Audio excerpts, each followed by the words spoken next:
This lesson is going to serve as an introduction for you to market structure, which will be an entire section of the trading lessons. Market structure as a whole deals with the turning points of where trends end, where new trends begin, and broadly how to identify the best entry and exit points for your trades. It is the cornerstone of everything you do. Market structure is the most important thing you will learn in price action.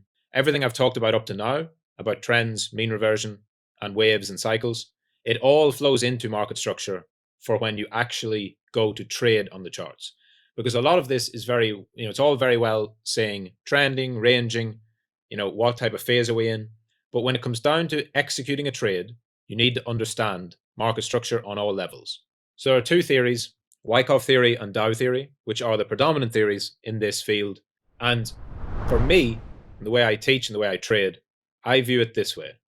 Wyckoff theory is the best for your higher time frame view of the market. It deals with fundamental laws such as supply and demand, cause and effect. We'll get into that a lot more in the Wyckoff lessons. But basically, if you view it from a broad, an overview of an entire bull market or an entire bear market, where does it start? How does it travel? And where does it end? Wyckoff theory is the best example of that. The Wyckoff logic has been covered in the 4 phases lesson: accumulation, markup, distribution, markdown. You see on the schematic on the top right.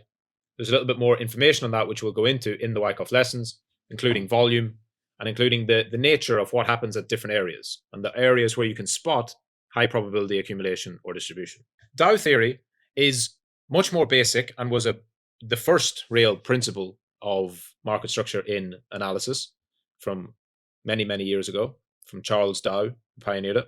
And that is the basic of what we call market structure, which is higher highs and higher lows is an uptrend, lower highs and lower lows is a downtrend. So if you look on the bottom left here, higher highs, higher lows, higher highs, higher lows, all the way. You then have a change of character where it shifts. Price goes down through the previous higher low, which is called a market structure break. We then proceed into a downtrend of lower lows, lower highs, continuing to the bottom. Dow theory as well also explains the same concept of the fractal nature of markets through the lens of primary trend, which is the general trend of the market, intermediate trend, which is, like your swing trading that we talked about, and minor trend, which is every fluctuation in between. I show both of them because it's very good to understand that two of the most fundamental theories about markets both broadly agree with each other.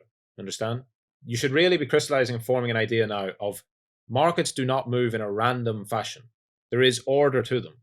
At certain points in certain periods, they can move randomly. But on a higher time frame, they always move with intent. So click through to the next lesson. Let's dig into it.